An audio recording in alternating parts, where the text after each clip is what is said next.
Vocês já ouviram falar, né, durante todo o tempo, tanto de tempo escolar,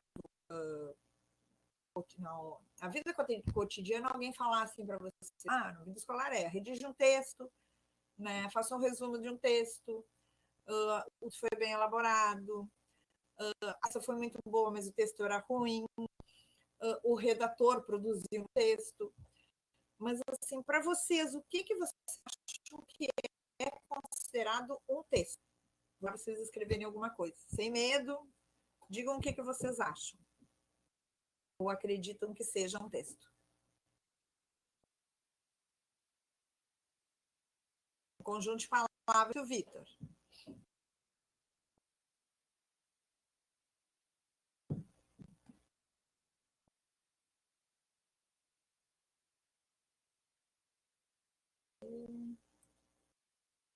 Informações através de palavras.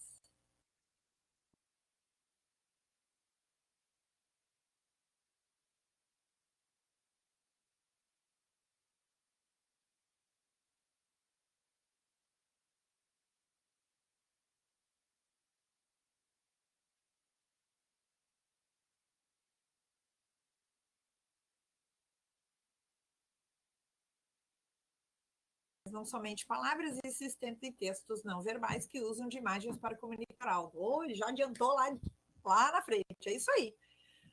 A minha pergunta é assim, ele falou ali, Vitor, um conjunto de palavras é um texto sempre? Vocês acham que um conjunto de palavras é considerado um texto sempre? Ou uma frase pode ser considerado um texto? Mas não somente. E o texto, né, tem que ser verbal, o Vitor já falou, né? Existem textos não verbais, então já adiantou que existem textos que podem ser verbais ou não. Para você aqui, um texto não, fragmento, desculpa. Desafio, marque, tempo, banco, gente, milhas, mudo, momentos.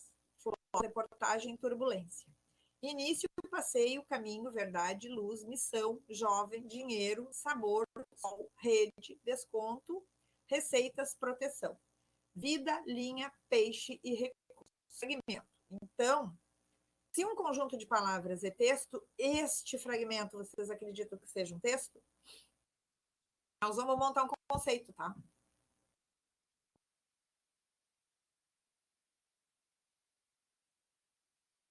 Acham que por ter um conjunto de palavras, esse pode ser considerado um texto?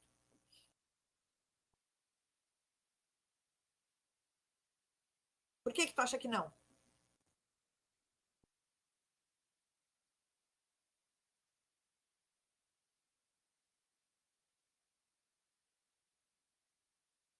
Um pouco aqui.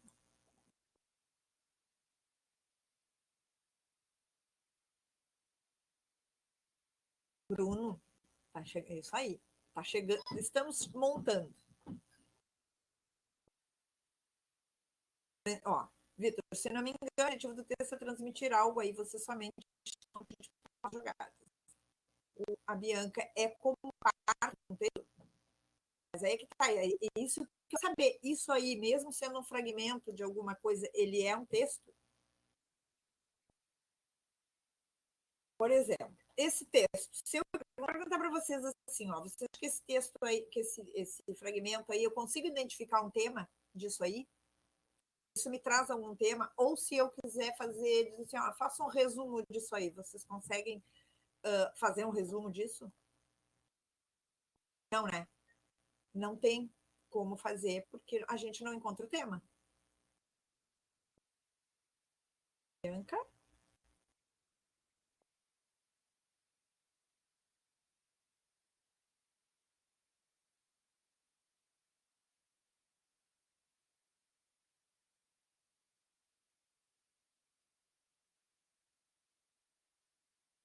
Parece só palavras soltas.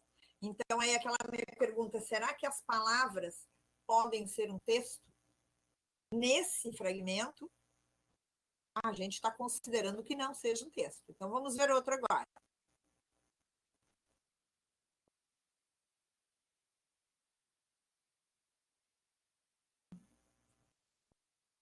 Alguns medicamentos ajudam a prevenir o desgaste das articulações. O que vale é que a cultura popular está em alta. Por que tanta polêmica?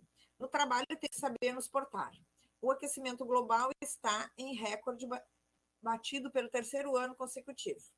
Depois de surpreender e ficar abaixo da meta no ano passado abaixo. Aí aqui a gente não tem palavras soltas. Mas vocês acham que isso também é um texto? Eu posso considerar como um texto?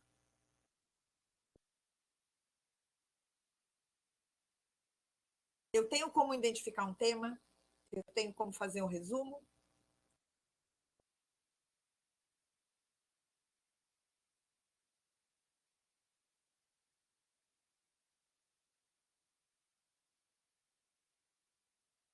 Não existe uma coesão, são 3 assuntos distintos. Então, eu também não posso considerar isso como um tema, como um texto. Lá eu tinha palavras soltas, né? Aqui eu tenho frases, mas entre as frases não tem a coesão, não tem coerência. Tá? Aqui, ó.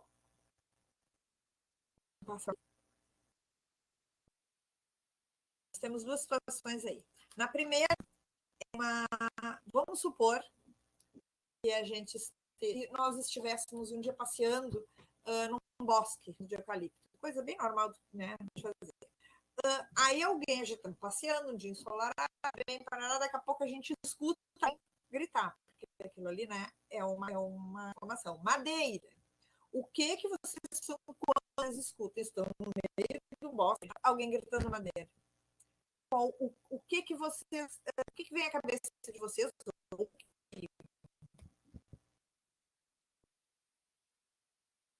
Eu sairia correndo na primeira, mas o que vocês imaginam? Porque eu imagino alguma coisa.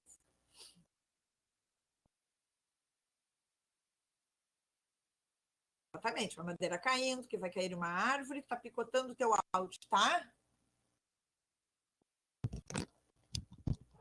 Vê se melhorou. Qualquer coisa vocês vão me avisando. Com a árvore caindo, exato.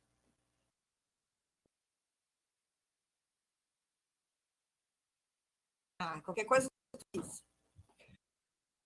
Pois é, eu saía correndo, né? É exatamente o que eu ia lembrar, né? Se alguém grita madeira. E é uma palavra, né? É um texto. Eu acho que isso aí é um texto. Vocês acham? Pode ser, né? Porque ele está te dando uma informação, tá lembrando de alguma coisa exatamente como quem falou do pica-pau, o Vitor, ele teve um conhecimento prévio, associou a palavra. Então, eu posso considerar, aí é uma palavra que é um texto.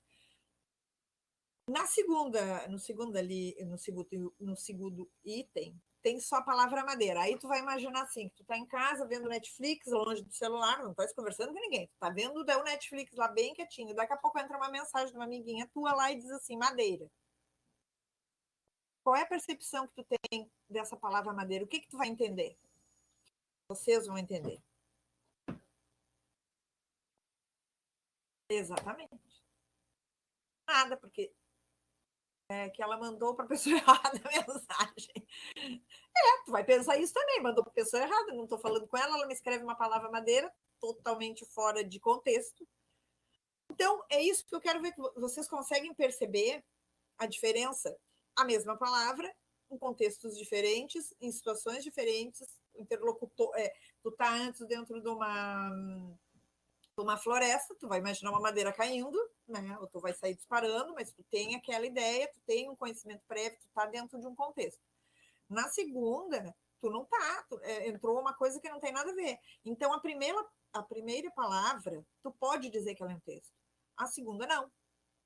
Né? Então, o que a gente pode imaginar assim, com um conjunto, por exemplo, de aleatórios de palavras, que foi aquele primeiro texto lá que a gente colocou, ou de frases, que foi segundo, nem sempre é um texto, mas uma palavra pode ser um texto, porque ela te traz, ela é uma manifestação de uma linguagem, de uma mensagem, tudo que o emissor, por exemplo, que um emissor diz e que o outro consegue interpretar, consegue perceber a mensagem que está chegando, é um texto.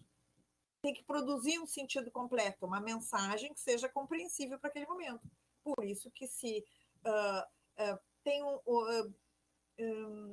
precisa de algumas características para considerar o texto. Uma das coisas foi o que o próprio Vitor, eu acho que foi, da coesão.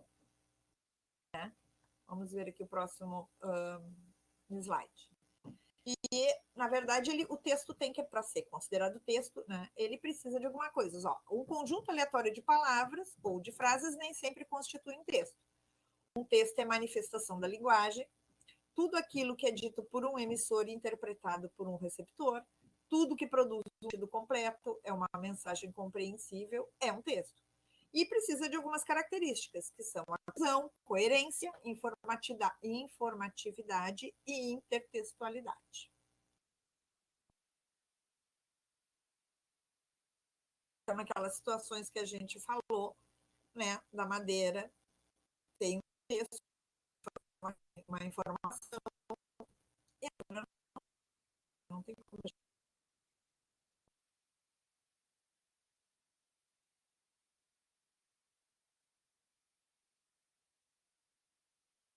Uma das características desse texto é a coesão. Ó, a coesão é uma harmonia entre os elementos de um texto. Os elementos, eles determinam, por exemplo, a transição de uma ideia entre as frases, entre os parágrafos. Que a gente viu naquele segundo texto, tinha frases, mas não tinha essa transição de uma para outra, não tinha uma ligação, não tinha um segmento daquilo, uma complementação, né, através de alguns conectivos, alguma coisa. Não tem. A coesão, ela trabalha com isso. Ela está relacionada com as regras gramaticais, ó, e, ó, relacionada com as regras gramaticais e os usos corretos dos conectivos. São as conjunções, preposições. Alguns exemplos aqui, ó, desde já está dando o que é um começo, é uma introdução que tu está fazendo. Além disso, é uma continuação, está mostrando continuidade, por exemplo, entre um parágrafo e outro. Ainda por cima, é uma continuação. Então, são esses tipos de conectivos que se usa dentro de um texto para seguir uma ideia. Está travando?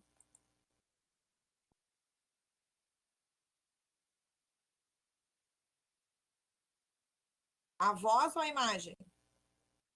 Aqui está bem. Está bem. Qualquer coisa me avisem que se não escutarem, eu repito. Tá bem? Outra característica é a coerência, que ela está relacionada com o texto.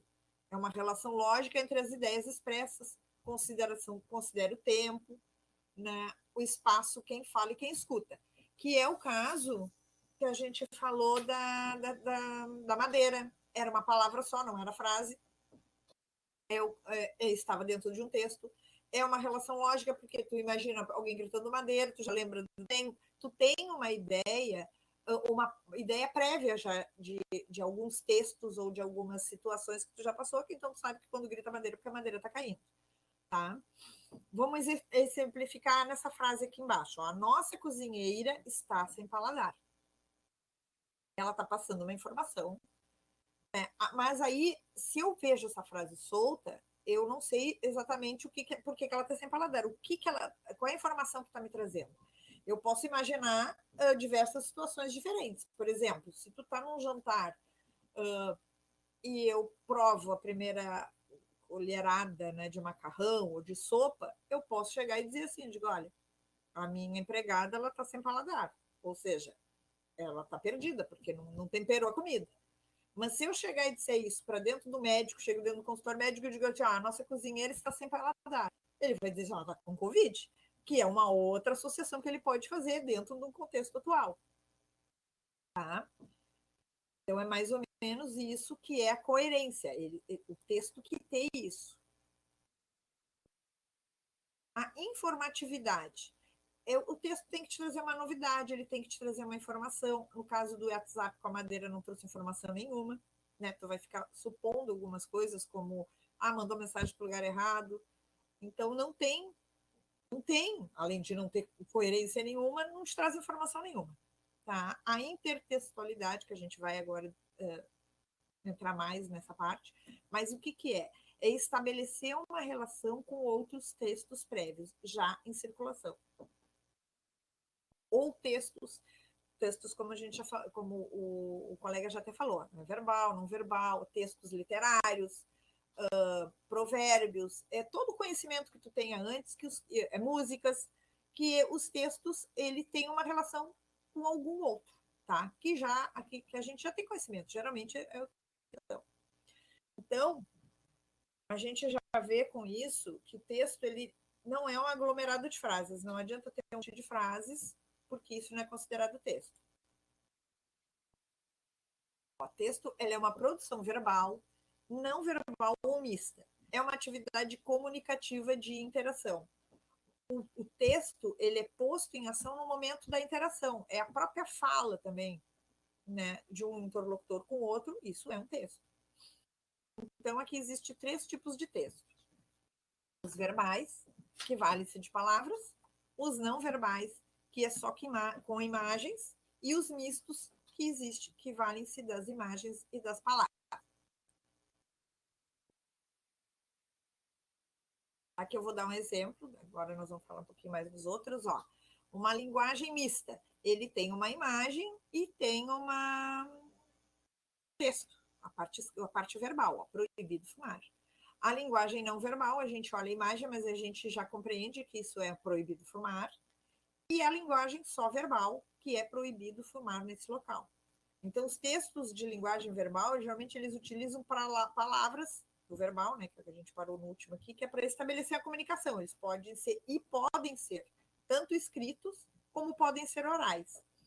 A gente pode citar um exemplo assim, carta, artigo científico, teses, tá? Os textos de linguagem não verbal são aqueles que utilizam outros elementos porque é para construir um sentido. E é essa imagem do cigarro. Aparece o cigarro, uma imagem de proibido, então ele está construindo sentido, mas também ele pode utilizar som, ele pode usar outro tipo de forma, ele pode aproveitar disso para trazer a mensagem. Essas placas de trânsito e tudo também são outro tipo de sinalização que te mostram a linguagem não verbal. E a mista é mais outro tipo de linguagem também que utiliza imagem, como fotos, ilustrações, que também constrói os textos e constrói juntos os textos escritos. A mista, que é os publicitários. Tá? Opa. Vamos para o outro slide.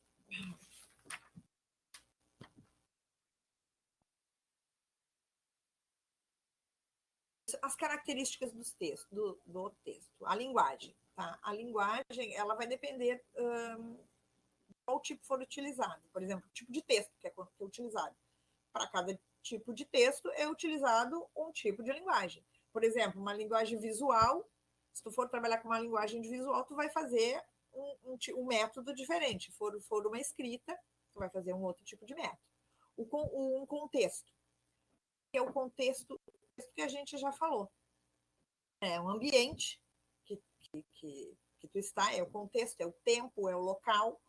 Ele também depende muito assim do ambiente também pessoal, se ele é formal, se ele é informal, porque dentro de um contexto formal, que tu vai fazer uma palestra, tu não vai falar com uma linguagem informal, que a gente fala com um colega de sala de aula, ou com um vizinho, ou com um parente dentro de casa. Então, eles possuem inferências, diferença de escolha das palavras que tu vai usar. Até a variação linguística também pode usar ou não, e tu vai saber em qual situação que tu vai precisar. A linguagem formal, por exemplo, é como você está. Mas no meio informal é como você está. É aquela, eu estou muito atrasado. Aí na informal tu vai dizer assim, pô, caramba, estou muito atrasado. Então, esse tipo de como tu te colocar vai depender do tipo de situação que tu está. Tá? Um público-alvo.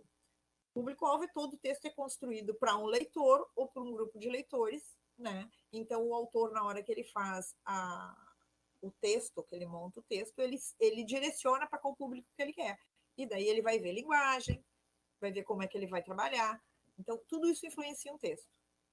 Função sociocomunicativa. Todo texto tem uma função social e tem uma função de comunicação.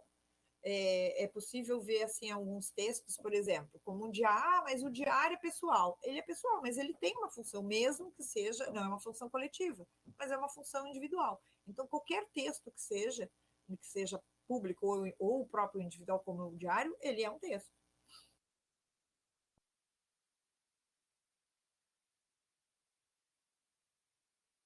Passei.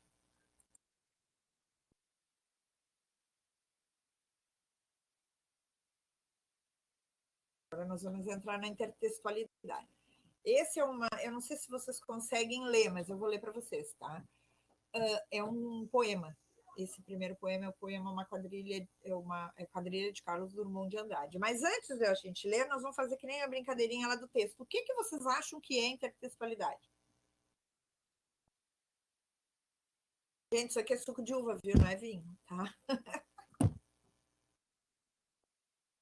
O que vocês acham que é? Estão me ouvindo? Tá bom o som? Garganta seca.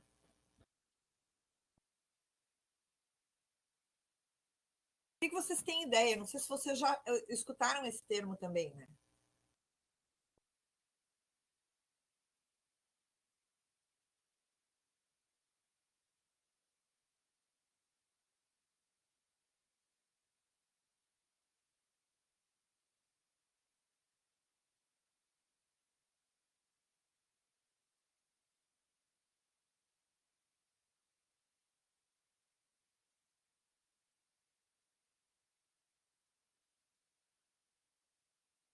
Se quiserem abrir o microfone, gente, fica à vontade, viu? Acredito, a Paloma, acredito que seja quando a mistura de assuntos em um mesmo texto, de um mesmo texto. Em um mesmo texto, desculpa. Quando tem relação de dois textos e eles se conversam de alguma maneira. É isso aí, mais ou menos. Essa é a linha mesmo, a intertextualidade é isso aí. Vamos ver, começar pelos uns exemplos de um texto para vocês verem, e aí vocês conseguem ver exatamente isso que vocês estão falando. Uma quadrilha. João amava Teresa, talvez vocês até já conheçam esses textos. João amava Teresa, que amava Raimundo, que amava Maria, que amava Joaquim, que amava Lili, que não amava ninguém. João foi para os Estados Unidos, Teresa para o convento. Raimundo morreu de desastre, Maria ficou para tia. Joaquim suicidou-se e Lili casou com J. Pinto Fernandes, que não tinha entrado na história. Este é o Quadrilha de Carlos Drummond de Andrade. Agora vamos ver a quadrilha da sujeira, que é de Ricardo Azevedo. João joga um palitinho de sorvete na rua, de Teresa, que joga uma latinha de refrigerante na rua de Raimundo, que joga um saquinho plástico na rua de Joaquim, que joga uma garrafinha velha na rua de Lili. Lili joga um pedacinho de isopor na rua de João, que joga uma embalagenzinha de não sei o que na rua de Teresa, que joga um lencinho de papel na rua de Raimundo, que joga uma tampinha de refrigerante na rua de Joaquim, que joga um papelzinho de bala na rua de J. Pinto Fernandes, que ainda nem tinha entrado na história. O que vocês percebem entre esses dois textos? Tem um monte de coisa aí que a gente pode ver. A gente já pode ver, assim, de cara. O que vocês percebem? Relação, como disse a Bianca, que conversam. O que eles conversam? Eles conversam primeiro? Tem alguma mistura de assuntos em um mesmo texto? Tem algumas outras características que aparecem no texto e aparecem no outro? São os mesmos personagens, eles usam os mesmos personagens.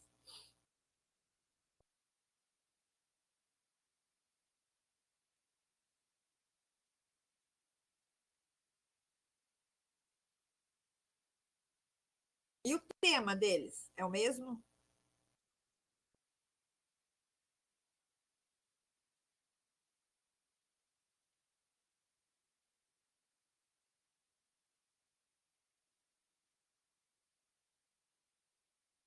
Só muda as ações deles, os personagens em um texto.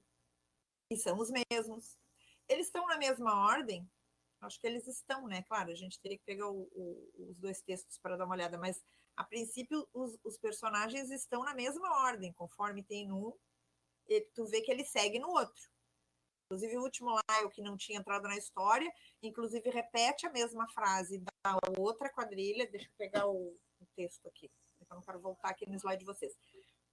Mas a última frase repete, ou copia, né, da quadrilha do Carlos Drummond. O tema. A gente consegue ver tema nesses poemas, né? A gente vê que lá no primeiro, lá da quadrilha do Drummond, falava, o tema era amor, falava de amor. Ele destacava do que o casamento, que não era uma condição, que a gente vê assim, que não é uma condição de felicidade, que ele foi colocando, que um foi para um lado, outro foi para outro, mostrou os caminhos dos personagens, que cada um foi para um lado, porque cada um decidiu, né? Um queria casar, o outro não queria casar, o outro foi ser feliz de alguma forma. É um tema interpretação daquele primeiro poema. Desse segundo, o que a gente vê? Ele está falando de amor, ele já trocou o assunto. Tema. É outro tema. Mas ele conversa com aquele outro, porque ele tem os mesmos personagens, ele tem o mesmo ritmo. O ritmo do poema é o mesmo, aquele um que amava um, que não amava o outro, que não sei o quê. E aqui é a mesma coisa, que o chapeuzinho, que foi. E o tema desse aqui, se eu perguntar para vocês, vamos partir um pouquinho para a interpretação, o que esse tema específico desse último aqui, o que o autor quis mostrar? Já que eu falei que o outro ele quis mostrar que o casamento não é a principal fonte de felicidade, tem outras formas, né? Tanto que cada um foi para um lugar. O que vocês acham desse aqui? O que o autor quis mostrar com isso, utilizando aquele texto?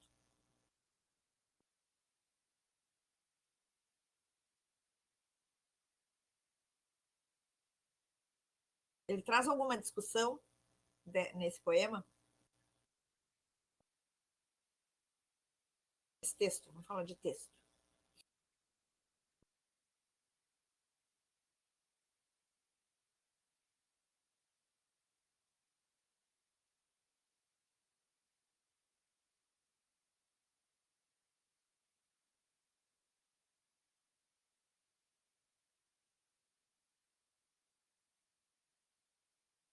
Exatamente, uma crítica. Ele vem fazer uma crítica. Então, o tema dele é diferente daquele outro. Ele se utiliza de um outro texto pré-existente, né? E escreve com as mesmas personagens, com o mesmo ritmo, e acaba fazendo o quê? Uma crítica a quem joga lixo na rua. Exatamente isso. Isso é a intertextualidade. Esse diálogo que tenha, mesmo que o tema não seja o mesmo, mas ele se utiliza de um outro, conversa, tu vai ler essa quadrilha da sujeira, mesmo que eu não tivesse te colocado aquele outro, e tu vai lembrar daquele. Claro, tu tem que ter um conhecimento prévio, né? Mas teoricamente o autor, quando escreve ele pressupõe que o leitor conheça o primeiro, né? Da onde ele fez essa intertextualidade. A intertextualidade é um importante fenômeno linguístico ligado diretamente ao conhecimento de mundo, que é o que eu falo, conhecimento prévio de vocês. Ou seja, comum ao produtor e ao receptor. É o que ele imagina que quem vai ler, para quem ele direciona, geralmente tenha conhecimento. É a relação entre dois ou mais textos. A criação de um texto se dá a partir de outro pré-existente. A intertextualidade permite a ampliação do sentido, na medida em que cria novas possibilidades, que foi o que aconteceu. Ele usou a intertextualidade do primeiro, da quadrilha, para usar esse para uma questão social, para uma crítica, né? E para quem lê, obviamente, de alguma forma, repensar em atitudes, porque às vezes é como falou ali, tirou um papelzinho, mas eu atirei um papelzinho, mas... E aí vem a chuva e acontece uma inundação e um monte de coisa, mas era um papelzinho. Então, ele faz esse tipo que é uma função social. Deste modo, ela pode ser utilizada para melhorar uma explicação também, ou apresentar uma crítica, propor uma nova perspectiva ou produzir humor.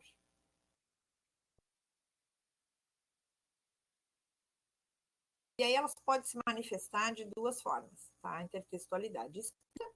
A fonte ela é mencionada no texto, tá? Que são citações, são as referências, são os resumos.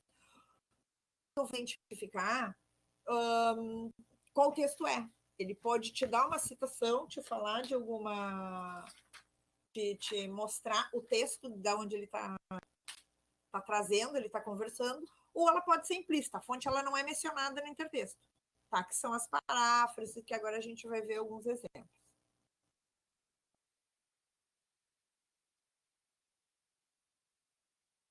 Tipos de intertextualidade. A alusão. O que é alusão? É o ato de indicar ou insinuar um texto anterior, sem, no entanto, se aprofundar nele. Esse método ele apresenta uma forma mais objetiva de ideias presentes em textos anteriores. Por exemplo, para entender o que é uma alusão, ele faz uma alusão a um texto, mas ele não te diz... ele te diz para um texto, por exemplo, este computador, sem dúvida, é um presente de grego. Aí ele faz a alusão. O que é o presente de grego? Só vai ter sentido para quem essa história do presente de grego, que o presente de grego, na verdade, ele traz um prejuízo, ele não é um presente. Então, tu tendo uma ideia do que era o texto anterior que falava sobre presente de grego, tu vai entender, porque se tu não souber, tu não vai conseguir entender isso. Então, isso é uma intertextualidade na forma de alusão. Tá? Aqueles da quadrilha, o próprio título deles já era igual, já começava como quadrilha. E traz todo, até o mesmo ritmo, todo. Então, aquele ali, ele já não é uma alusão. Tá? Paródia. Paródia é um tipo de intertextualidade em que se apresenta uma leitura semelhante à de um título anterior, mas tem mudanças que interferem no sentido do texto, o qual passa a apresentar forte teor crítico, cômico, sátiro. Ele constrói um novo texto com semelhanças ao anterior, mas ele procura evidenciar uma mudança no sentido.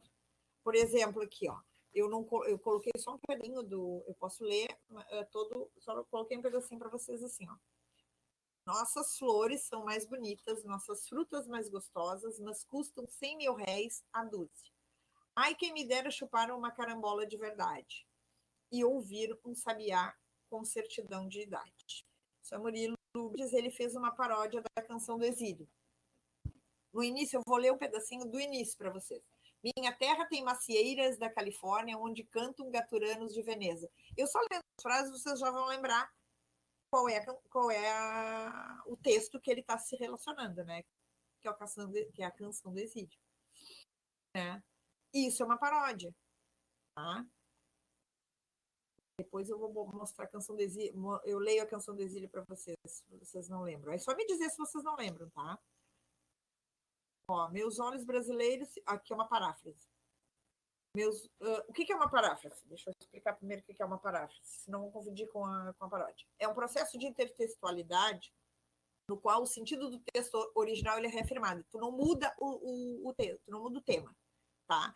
Ele só tem um pouco, ou às vezes ele não tem nenhuma semelhança na estrutura, como aqueles outros tinham, tá? Mas tu vai reafirmar. O intuito é reescrever o assunto de uma outra forma, né, do texto original. Então, você sempre vai lembrar dele, porque eles vão falar do mesmo assunto. Tá? Pode mudar a linguagem. Esse aqui, por exemplo, ó, meus olhos brasileiros se fecham saudosos, minha boca procura a canção do exílio. Como era a mesma canção do exílio, eu tão esquecido de minha terra, ai terra que tem palmeiras, onde canto o sabiá. Ele acaba falando da canção do exílio. Deixa eu puxar aqui, se eu tenho a canção do exílio. Tá aqui. Olha aqui, minha terra tem palmeiras, canto sabiá. As aves que aqui gorjeiam, não gorjeiam como lá. Então, ele está falando da mesma forma, ele está relendo a questão deles, ele não mudou o tema. Isso é a paráfrase. A canção do exílio está aqui, ó. Não sei que eu não tinha colocado. Minha terra tem palmeiras, onde canto sabiá. As aves que aqui gorjeiam, não gorjeiam como lá. Nosso céu tem mais estrelas, nossas várzeas têm mais flores, nossos bosques têm mais vida, nossa vida mais amores. Em cismar sozinho à noite, mais prazer encontro lá. Minha terra tem palmeiras, onde canta é de Guimarães Rosa. Tá? Minha terra tem primores, que tais não encontro eu cá. Em cismar sozinho à noite, mais prazer encontro eu lá. Minha terra tem palmeiras, onde canto sabiá. Não permita, Deus, que eu morra, sem que eu volte lá. sem que desfrute os primores que não encontro por cá. Sem que ainda aviste as palmeiras onde canta o sabiá. Gonçalves Dias fez a Canção do Exílio. E os outros, que Carlos Drummond de Andrade e o fizeram intertextualidade com o texto dele. Esse é o texto original. E eles trabalharam em cima disso. Temos ainda a epígrafe. Uma epígrafe. O que é uma epígrafe? É uma reprodução de um pequeno trecho do texto original no início de um novo texto. Quando tu vai fazer um trabalho, uma tese, um artigo que às vezes a gente coloca, ele é colocado sempre do lado, no início da página, no canto direito, é colocado itálico e o autor embaixo. Ele tem relação com o texto que tu vai escrever. Ele não é um texto ou um trecho de um texto que não tem nada a ver. Tá? Procure ser homem de valor em vez de ser um homem de sucesso. Isso. Aquele saiu meio perdido ali, mas tudo bem. Coisas de slide. Vocês colocam isso, geralmente até em trabalhos acadêmicos, se coloca, mas vai desenvolver um artigo que tem a ver com a frase. Isso é uma epígrafe. Ele é só reprodução, tá? Ela tem uma relação com o próprio conteúdo. Nós temos a citação, ainda aqui meu computador, daqui a pouco essa câmera. Epígrafe. Não, citação, perdão. Agora a citação. Citação é quando o autor referencia outro texto por ter referência, por ter pertinência sobre o que ele vai falar, do novo texto. A citação ela pode vir de forma direta, que é quando ele copia um texto. Por exemplo, aqui depois eu vou dizer para vocês primeiro os dois tipos. Primeiro, ele pode ter uma citação direta. Ele pode colocar entre aspas e colocar a citação lá do autor. Ou ele pode, dentro do texto dele, dizer segundo fulano de tal, mas aí ele vai falar com as palavras dele. A citação direta ele copia na íntegra, tá? E destaca. E a indireta é quando ele afirma que o autor falou, mas aí ele explica com as palavras dele. Ali, ó, uma citação. Segundo Sócrates, sábio é aquele que conhece os limites da ignorância. Então, ali tem uma citação direta depois. Logo, de nada adianta ter acúmulo de informações quando não se aplica a autocrítica e a reflexão como ferramentas de reconhecimento das potências e limites do nosso conhecimento. Ele está já explicando. Tem uma citação e, ao mesmo tempo, direta e uma indireta. Gente, vocês estão muito silenciosos, pelo amor de Deus. Não me deixem só.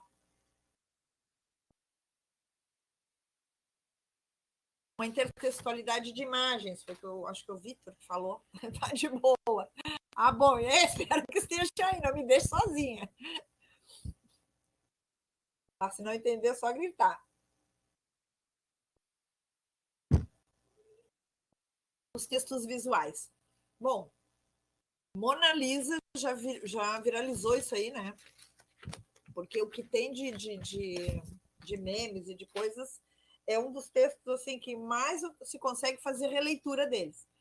E o pessoal pinta e borda. Então, assim, nós temos 3 imagens. Mona Lisa, é uma referência do quadro do Leonardo da Vinci, né? Mas cada uma traz uma mensagem. Um texto, porque traz imagem. A gente olhando aqui está dentro do nosso contexto atual, mas cada um traz uma imagem. A primeira é o quadro dele mesmo, tá?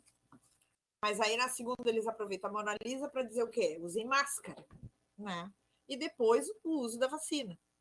Então, isso é uma intertextualidade de imagens que saiu de uma original, que é a primeira, e eles utilizaram para trazer informatividade, trazer uma afirmação, ou para chamar a atenção das pessoas sobre alguma coisa, né? Que é o que foi utilizado aqui. Tá?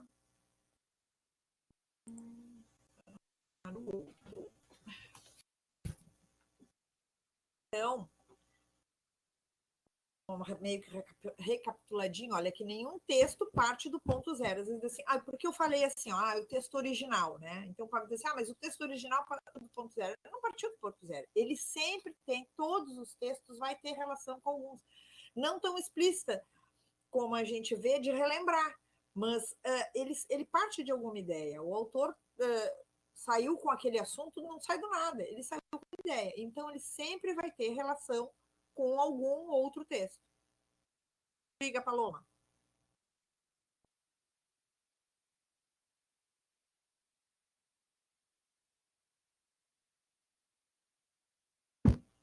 Exatamente. Eu nem quis botar coisas assim para você. Depois eu vou mandar um materialzinho lá para o Drive, que tem mais coisas e tem citações de outros autores, né? Porque eu não quis carregar muito aqui vocês, né? Primeiro dia, daqui a pouco vocês estão me correndo. Aquela professora lá. Então, eu estou mais no light, assim, mas é isso aí mesmo. Todo texto está preso a textos anteriores, seja do ponto de vista do conteúdo ou da forma. Todo texto é texto, pois dialoga com outros, retomando, desenvolvendo, explicando, confirmando ou se opondo a conceitos.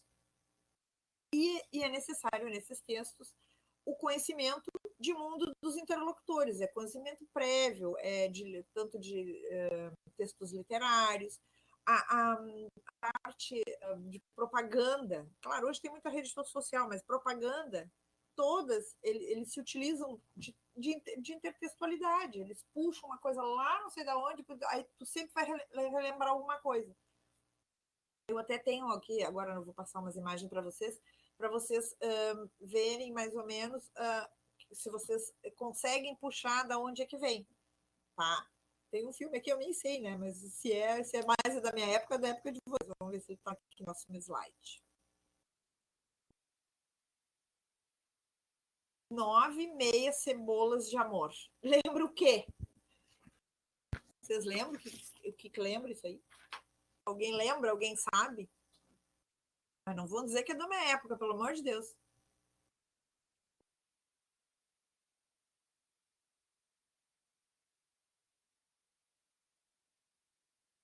Deve ser novinha. Ninguém tem uma ideia? 9,6 cebolas de amor. Ninguém imagina, ninguém ouviu alguma coisa parecida com isso? Escolhi mal. 9 semanas e meias de amor. Ninguém viu esse filme? Meu Deus. Tá, vou pegar umas coisas mais atuais para vocês, então. Aqui. Exatamente, 9 semanas de amor. Então, é uma, claro, é uma intertextualidade, já eu tinha ouvido falar. É muito legal. Mas eu já vi que é da minha época. Vou passar para outro para mim não passar vergonha. Ai, meu Deus, esse aqui também. E esses aqui caiu no Enem, hein? Esse aqui do pudim. Ó, meu bem, você me dá água na boca. Há mais de 50 anos adoçando nossas vidas. Essa eu peguei.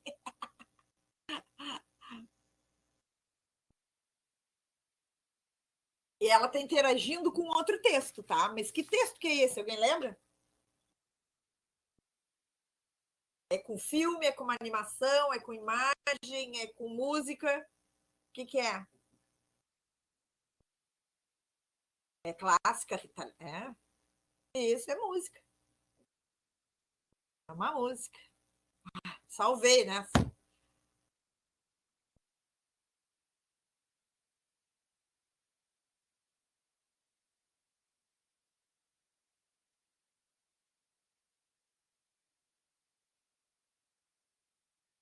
Achei que estava digitando. Ó, esse é o quadro A Moça com Brinco de Pérola, do pintor. Ai, que horror! Botei o J minúsculo ali. Não, tá maiúsculo. E uma paródia desse quadro, né? Então, podemos dizer que é um objetivo, que é objetivo das paródias em geral, que são uma paródia, né? De umas paródias em geral. E olhando para esse quadro, o que, que vocês acham? Essa paródia ela foi feita só para copiar o original, ela foi para provocar um humor, ela veio para emocionar e para informar. Essa específica. Isso aí. Então, ela veio para provocar, ela veio trazer uma mensagem, né? Ela teve um intuito de alguma coisa, ela usou uma imagem, né, de um pintor e que já isso aí tá cheio de meme, né? Eu adoro esses memes. Eu tinha uns memes muito bonitinhos, umas historinhas da Mônica, mas aí eu pensei assim, depois que eu vi essa aqui, das Semanas de Meia de Mônica, não vou botar Mônica, eu não leio, eu deixei Mônica, eu boto lá depois no texto para ver. Puxa, esse aqui ele ficou meio qualidade, pois o sentido expresso por essas frases é diferente. Por ser diferente, o sentido, ele está dizendo que não ocorre intertextualidade, se é verdadeiro ou é falso?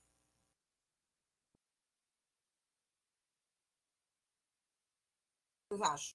Falso. Interessa o sentido, né? Intertextualidade engloba outras características. A letra B. Algumas palavras foram substituídas por outras, por isso não é intertextualidade. Também não, né? Na verdade, praticamente a letra A. Com a estrutura da frase é igual a estrutura da frase é igual à do provérbio, portanto, um texto dialoga com o outro. Isso é verdadeiro ou falso?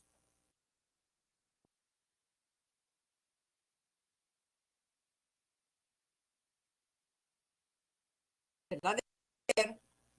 Ela é igual ao do provérbio. Então, ele dialoga. Lembra que pode ser conforme o conteúdo, conforme a forma. Aquela outra lá da quadrilha, até tinha um certo ritmo, né? Parecia uma dança de quadrilha, de certa forma, mas tinha um ritmo, né?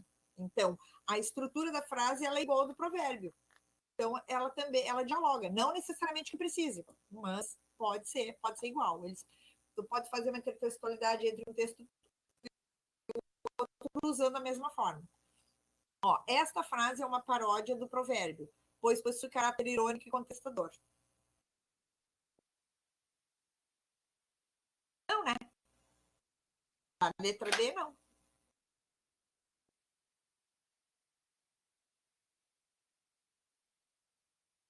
Então, na verdade, o que a gente tem que lembrar